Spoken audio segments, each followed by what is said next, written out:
Hello everybody, welcome to Breakfast with Sergio. This is episode number 3 and I want to finish this part 2 of the first one that I did last time on telling your story. So I want to finish that up so we can do and talk about something else next time. So thanks for coming.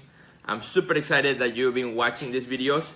This is only episode 3 and we're getting quite a bit of comments and you guys have been sharing it, and that I love it. That is so cool. Episode number 2, it already I think passed 800 views or something, so it's pretty awesome, pretty excited. So my friends, if you like Breakfast with Sergio, share it. Now if you're having breakfast with me right now, what I want you to do is just go and tell me what you're having for breakfast. That would be awesome.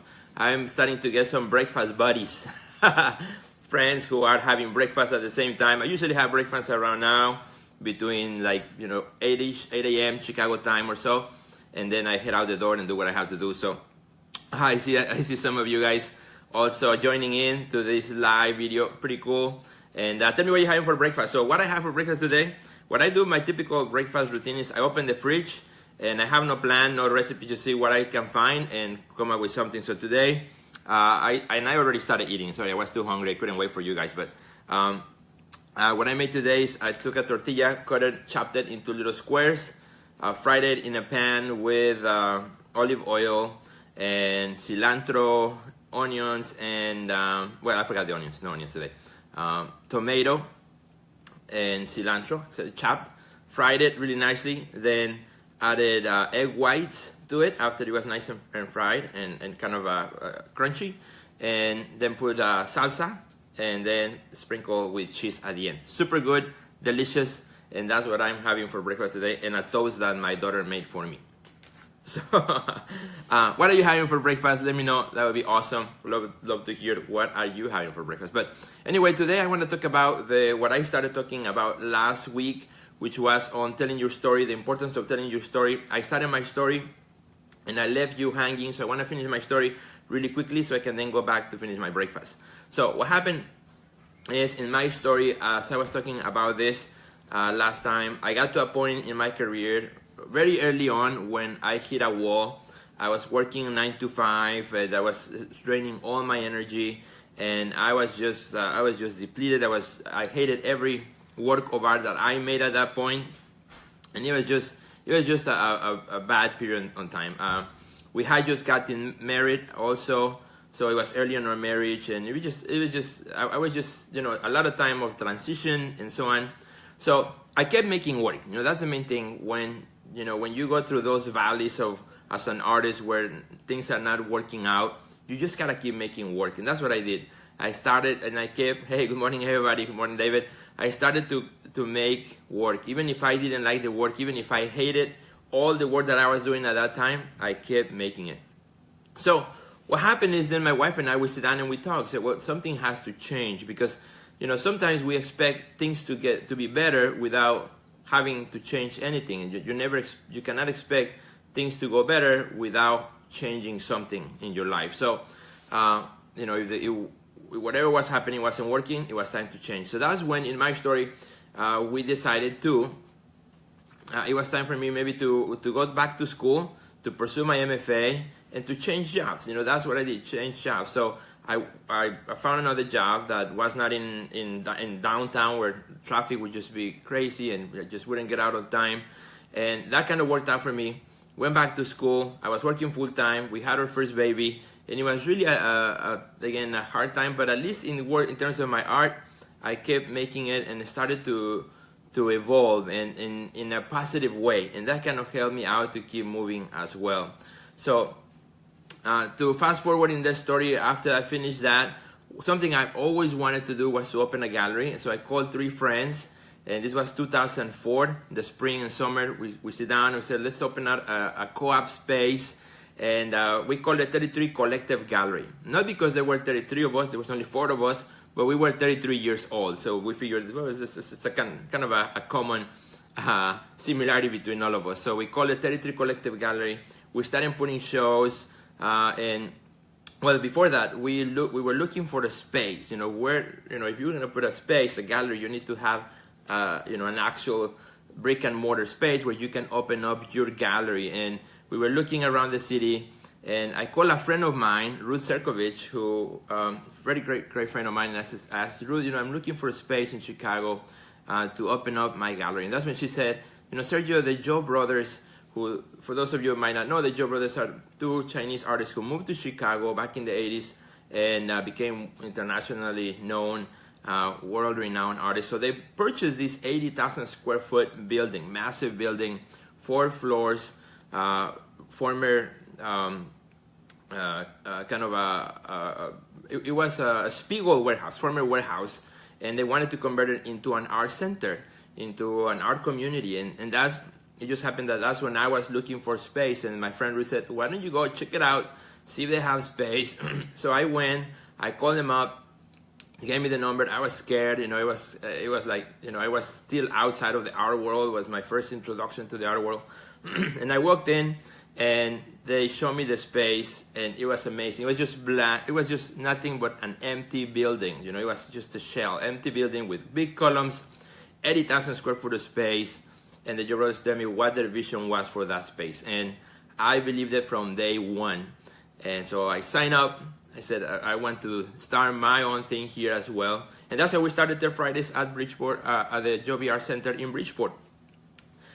Just kind of a very small group of us on the 3rd floor on a cold November night of 2004. That's when we had the first Third Friday opening, and we haven't stopped ever since. Every Third Friday of every month, whether it's raining or snowing, we have a Third Friday opening. And that's where my art career itself started, at 33 Collective Gallery. That's where we had our studio as well. So time evolved, many years passed. In 2010, had the fortune to also become the director of exhibitions and curator for the Joe Art Center, which I love to be working. And now, looking back and see the amazing history of the center, and to see all the artists that have gone through. We have 50 artists in residence at the center, and I have worked with so many artists from around the world through this opportunity, and that's something that I'm so thankful for that, and my gallery has evolved. It went from 33 Collective, so then became 33 Contemporary Gallery, and then now it changed to 2 years ago. My wife and I, my wife is a psychologist, she has a doctorate in psychology. We always wanted to work together, so we started working together, and we created what's called the Art Next Level, which is an online platform for artists, a professional development platform. So we work with artists around the world. So my gallery became now Art Next Level Projects as well. So, that's how life has evolved in terms of my art. The thing that changed my art the most in my life was the birth of my son. When my son was born, he's now 16 years old, so it was 16 years ago.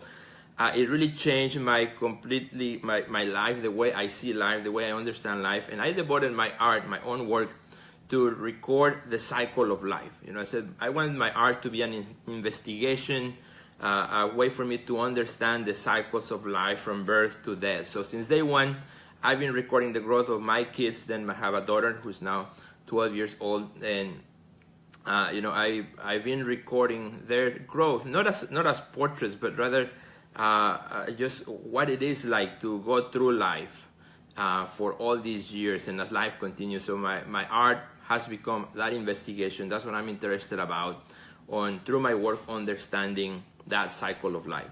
And also understanding myself, and also understanding my sense of spirituality throughout that life, throughout this life cycle.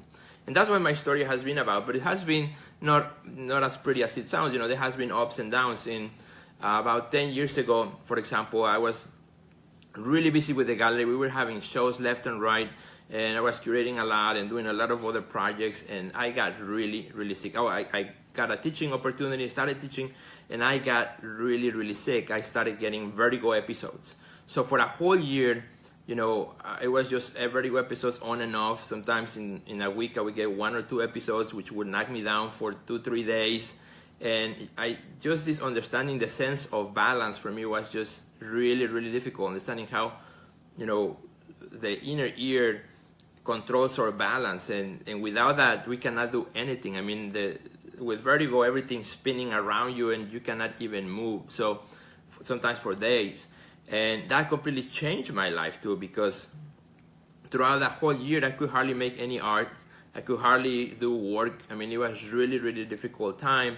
I was fortunately able to get out of it, but life has never been the same again. I still deal with sometimes with barometric pressure, changes in the atmosphere, the weather changes, affects my ear, affects my hearing as well. I have lost about 40% of my hearing because of that.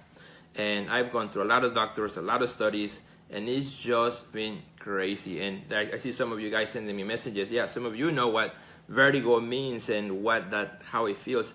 It was actually so terrifying and crazy that I did a painting called Vertigo, and after this whole year, and it actually sold right away. It's a life-size painting in which I'm struggling, trying to understand our sense of balance, that's so much needed in order to do the lives that we want. So it has been a journey. Life is a journey of ups and downs. But telling that story, telling those stories, it really helps, for people to connect with me, to connect with my art. And that's why I'm sharing my story with you right here. So to encourage you to share your story. You are the editor, you are the curator of your story. You choose how much to say, how much not to say.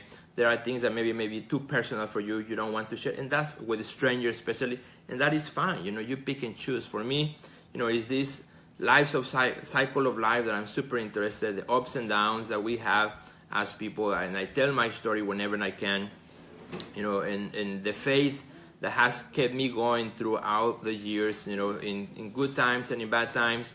Faith has been so important for me. My faith in God and my family and my friends are so important for me, and are part of my story, and are part of the things I do every day. So what excites me every day now is to get up, to be thankful that that I have balance enough for the day to work and to do the things that I love to do, the curating, the working with artists, working with people, doing these live videos again with you here, having breakfast with you. That is just excites me. It's just something that I'm passionate about. I love to do, and I just plan to keep on doing it. Just because life is so short, my friend. Life is this small, and if you don't do the best with what you get, it's not fun. So, some of you may be going right now through hard time in your art career or personally in your life, and you gotta make the best of what you can.